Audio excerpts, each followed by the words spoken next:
Hello, it's Red Recap speaking. Today, I will be giving a rundown of the movie The Escapist, which was released in 2008. Please note that there will be spoilers in my review. Without further ado, let's dive into the film.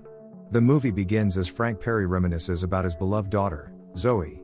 With a heavy face, he shuffles through the grimy rooms he's spent the last 14 years in.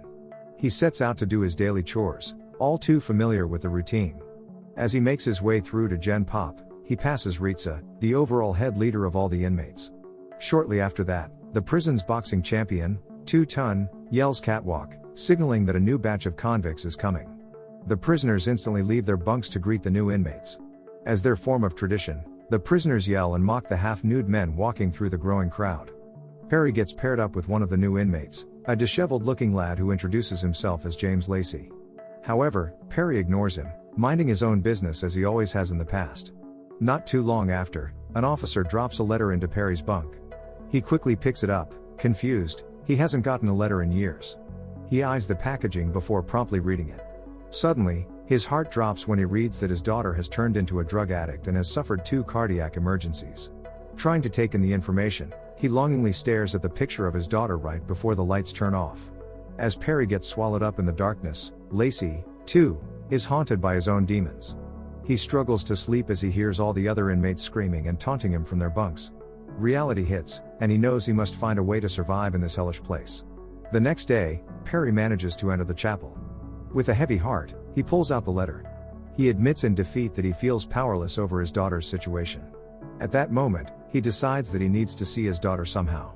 Then, as if it were an answer from God himself, the wood beside him creaked under his weight. Instantly, it gives him an astoundingly bold idea for a man his age. He was going to escape. Meanwhile, Viv Batista and Ritza run their dirty business in the prison library. Batista spends his time making more of his product, named Cat.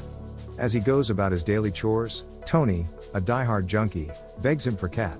Batista sternly refuses and tells him to ask permission from his brother, who is none other than Ritza. Agitated and overtaken by the craving for Cat, Tony barges into the library. Luckily, Ritza manages to divert Tony's attention before he can make a scene. Perry continues brewing his plan as he takes note of the weak spots and air vents around the facility. Planning to tell his friend, Brody, about his plan, he asks Lacey to leave the room. In an instant, Brody perks up, knowing that Perry must want to talk about something serious. Unfortunately, as Lacey goes out of his bunk, he starts to get stares from the other inmates. Though he tries to slip away from the crowd, more prisoners begin flowing out of their bunks. As more eyes burn down on him, he makes his way down the stairs and runs into the shower room. However, the atmosphere tightens when Tony follows him. Helpless, he steps back as Tony creepily walks up to him with nothing but sinister motivation smeared across his face. Back at the bunk, Perry stares at Brody, who is infamously known for his experience with underground routes. Perry asks if the laundry vents connect to sewers. Confused, Brody doesn't answer despite Perry's cold, hard look. Perry proceeds to explain the letter. He calmly tells Brody that he needs to see her no matter what to make things right with her. Despite his disapproval of Perry's plan, Brody confirms that the vents lead to the sewers. With concern in his eyes, Brody carefully tells Perry that there will be steel barriers. Perry explains that he'll recruit Lenny Drake, a former boxer that has had experience in breaking through the hardest of walls. Unable to wrap his head around the craziness of the plan, Brody argues with him and leaves. Just then, Lacey returns, his shirt torn and his face disturbed. Having escaped the horrific grasp of Tony, he climbs up his bed. Traumatized and shaken, he clutches his blanket in fear as he struggles to steady his breathing. The following day, Perry approaches Drake in the gym. Despite the boxer's standoffish attitude, Perry casually tells him about his plan. Doing his best not to look suspicious in front of the officers, he explains why he needs Drake for the plan. However, Drake refuses the offer. Bluffing, Perry entices him one last time to be a free man and leaves. After much thought, Drake eventually gives in and joins the gang. Over the span of days, Perry, Brody, and Drake scheme their plan through a game of dominoes. Careful not to attract attention, Perry and his group go over different routes, walls, and barriers that they might go through. They devise strategies and equipment for their great escape as the days continue. Meanwhile, Tony watches them closely from above, sensing something fishy. During one of the prison's boxing matches, Drake gets severely beaten up by 2 Ton. Despite his many attempts to fight back, Drake gets struck to the ground. He drowns in defeat as his bloodied face lies on the ground. However, he somehow brings back the will to fight and throws a swing at 2 Ton's face. Consequently, 2 Ton's diamond stud tooth flies out from the impact. Drake quickly grabs the stud without anyone noticing before getting thrown back to the ground again. Later in the night, all of Drake's pain seems worth it. He removes the diamond from the stud and professionally attaches it to a steel drum he's stolen from the laundry room. He swiftly assembles the contraption as ticket to freedom. The next day, Perry glances at the shower drainage. However, he quickly looks away when Tony notices. The air between them closes as Tony comes closer and threatens to tell Ritza about his plan. Struggling to remain calm, Perry laughs awkwardly. He grows anxious as Tony continues taunting him with a smirk on his face. He tells Perry that he'll keep his mouth shut only if Perry finds a way to give him cat. Shortly after, Perry runs to stop Lacey before the young man can cut his wrist with a shiv. Angry and on edge, Perry screams and holds him by his shirt. Having worked this far to make a plan to see his daughter, Perry threatens Lacey not to draw any attention. Over lunch, Batista notices Perry's anxiety and asks what's wrong. He quickly explains the incident he had with Tony. They then plan to try to convince Batista to join their group in exchange for cat. However, when Perry goes out to bring up the trade with Batista, the drug dealer refuses. Instead, Batista proposes that they poison Tony. Uneasy, Perry shakes off the idea, saying that it would lead to trouble with Ritza. Batista nonchalantly assures Perry that many junkies die daily from the drugs alone. Perry agrees, knowing he has no choice but to keep Tony quiet. With no time to waste, Batista mixes up a new batch of cat and mixes in the poison. He slyly slips it into Perry's bunk as he goes through his round of collecting laundry. The following day, Lacey suddenly wakes up to find Tony on top of him. Lacey tenses up as the junkie brings his sinister face closer. Though the young man tries to wiggle out, Tony tightens his grasp and threatens him. Having had fun watching Lacey, uncomfortable and shaken, Tony jumps down to ask for the cat. Before Perry can pull it out, Sykes, Perry's wingman, enters the room to test the cat. Immediately, Perry's eyes filled with anxiety. He knows that if Sykes tries the drug first, Tony will know it's poisoned. He quickly tries to stall the situation and asks Tony to guarantee that he'll keep his mouth shut. However, Tony loses his patience and threatens Perry. Fearing for his life, Perry shakily opens the closet, revealing the hidden cat inside. Yet, before Sykes could test the cat, Lacey jumped at Tony with a chair, beating him with it. Tony fumbles to the floor, his face shattered. Without hesitation, Lacey grabs a pillow and struggles to suffocate him. Perry quickly tears away the pillow, leaving Tony's face bruised and covered with blood and feathers. After Sykes runs away with the cat, Tony struggles to his feet. He wobbles out the door, screaming for his brother. The other inmates watch as Tony limps through the hallway. Eventually, he trips over the stairs, cracking his neck instantly. Ritza gets immediately informed about the situation as alarms go off.